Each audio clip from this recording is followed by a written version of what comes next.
Hope is here to stay.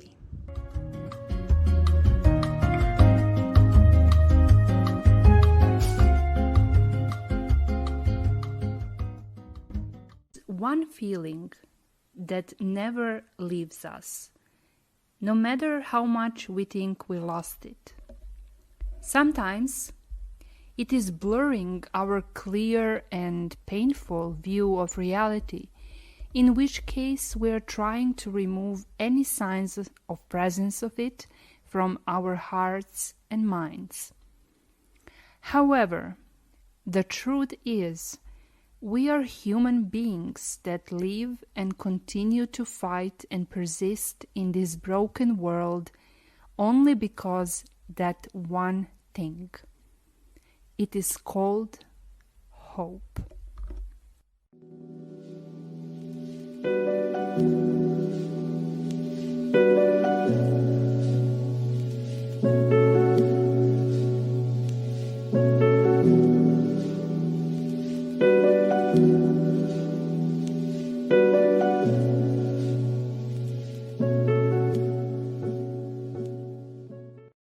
Hello, my name is Selena, and welcome to my podcast Alive and Awake. I'm so happy that you are here.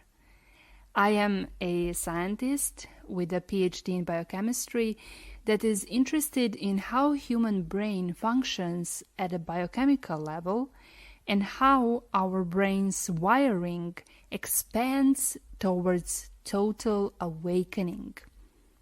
Why do we become spiritual creatures? Why do we believe in God? And how that helps us ease brain health issues. To be a human is to hope. Some say hope is the last thing to die. It keeps us upright and ready. It gets us out of the bed in the morning. How many times in your life all you could do is to hope that something will turn out good? I certainly had quite a few of these moments, and they are so important for us. If we lose hope, we're basically left with no innate drive to continue our lives towards our goals. With that, we cannot enjoy the journey towards the goal, which is anyway all that is important, because it is about the journey, not the destination. So, I'm wondering, how come we know so less about hope and brain health connection? Every one of us is part of the collective consciousness, and if one by one we get our hopes down, our collective self will be tremendously influenced as well. Again, isn't it time to know more about how hope improves brain health and what can we do to keep its level at a comfortable high and individually optimized? Hope is not the same as positive thinking or optimism. Positive thinking is an action where we deliberately put our efforts to imagine that the result of our actions or a certain situation will be good. Optimism does not need an effort per se. It is a belief that at the end everything will work out. Hope, however, is a process, mental action, where a person knows what is the end goal that he or she wants, has a plan how to achieve it, and with that has a motivation and confidence that enables specific steps to be taken. This separation has to be taken not so lightly though, since all three states are activated by positivity and feeling good, which implicates that there must be some overlap in their pathways in the brain itself. Couple of studies were performed in order to look a bit closely into the state of the brain whilst being hopeful. The first study used resting state MRI, which is basically monitoring brain activity at rest, to investigate how the functional brain looks like when individuals are hopeful. The correlation between the intensity of spontaneous brain activity and hope, measured using the dispositional hope scale, DHS, was investigated and showed that higher levels of hope, like agency thinking and pathway thinking combined, were related to lower spontaneous brain activity in the bilateral medial orbitofrontal cortex. So this brain region is located in the frontal lobe and is connected with motivation and decision-making process, which are the key elements of hope. Second study looked at the anatomy of the brain on hope using structural MRI. And scientists in this study examined the association between regional gray matter volumes and hope as measured via the DHS again. Results showed a positive correlation between hope and gray matter volumes on the left supplementary motor area, which is located in the dorsomedial frontal cortex. It is responsible for organizing complex movements through connection between cognition and action. Interestingly, it forms a conduit between the prefrontal cortex, where higher order thinking and planning occurs, and the primary motor cortex, which initiates voluntary movement.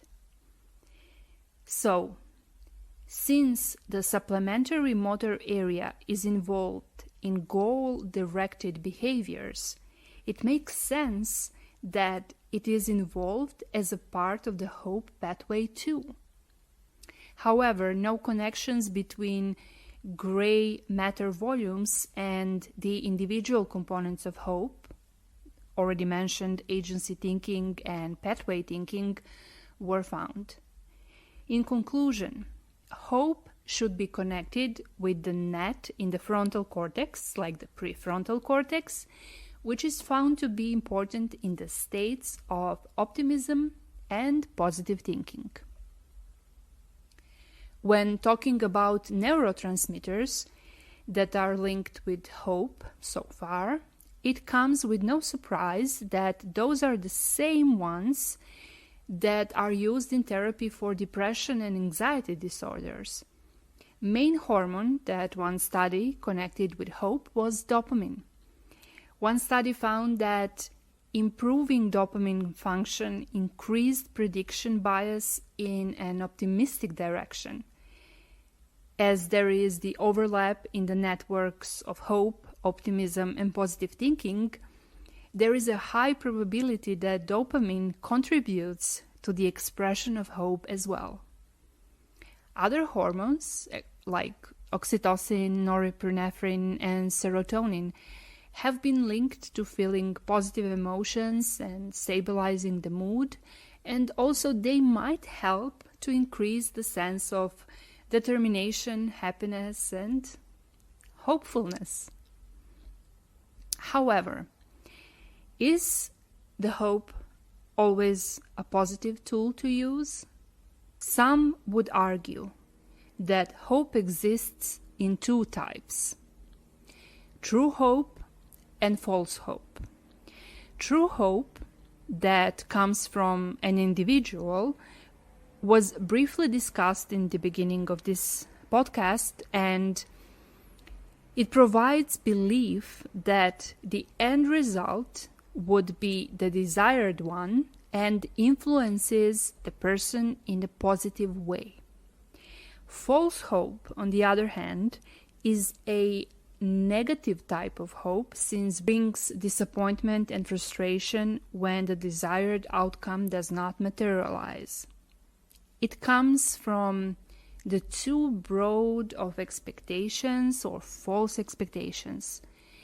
Some psychologists say that it doesn't matter if the hope is true or false. At the end, if it doesn't come true, it is always false. This is what can be realized as a dangerous part of hope. Like, if it comes to be false, a person who is at already fragile brain health state can have fatal endings. This is a sad, drastic situation. However, it could happen. And it is also my call for all of us that we have to be careful how we implement hope in our lives, or if you are a professional who works with mental health issues, be careful how you implement hope into your patients' lives in comparison to the state of their brain health.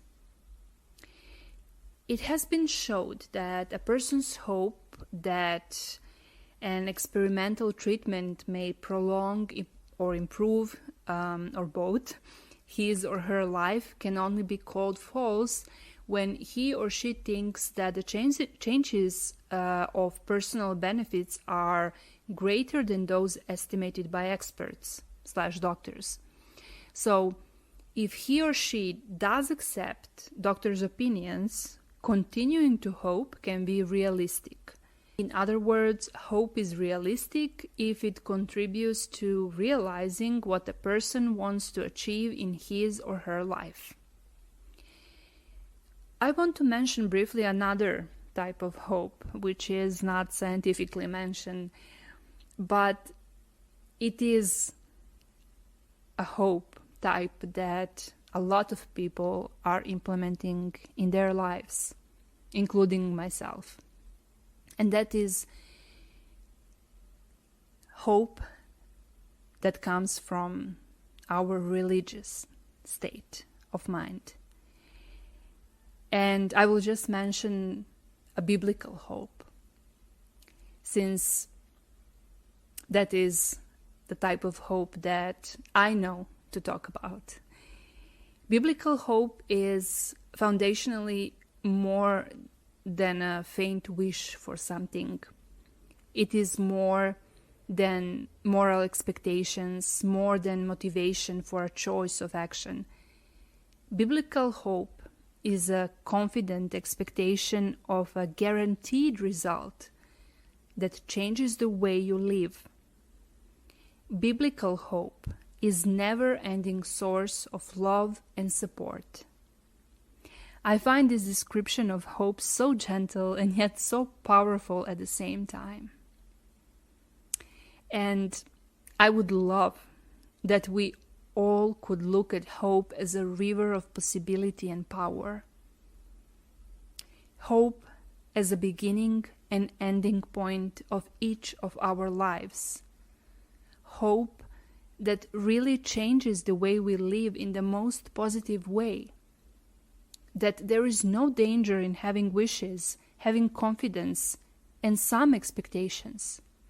And if we reach the disappointment in this life, in this world, that's nothing new. We can learn to go over it and reach for the flame of hope yet again that actually never leaves us. It might just hide until we want it to surface back. We, people, are, if anything, hopeful creatures, and that will never change. No matter how much we depend on technology, no matter how much we are consumed by AI, having hope, at least for some more years to come, will be something that distinguishes us from any other animal species or a robot. My favorite quote about hope is actually from a scientist, Jonas Salk.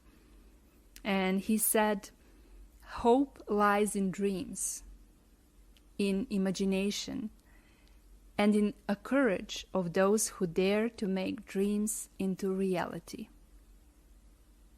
My wish for you and my hope for you is that you never stop being aware of your hope. Make it a permanent resident of your awakened soul. I personally believe that hope is something good, something miraculous, and it is here to stay as long as humans exist. Take a breath, smile, and hope. Wish you a wonderful day or night. Until next time, lots of love, Selena. And please don't forget that each episode is also followed by a blog post, so if you don't want to listen, you can always read. And for that, you visit www.aliveandawake.org. Thank you and enjoy!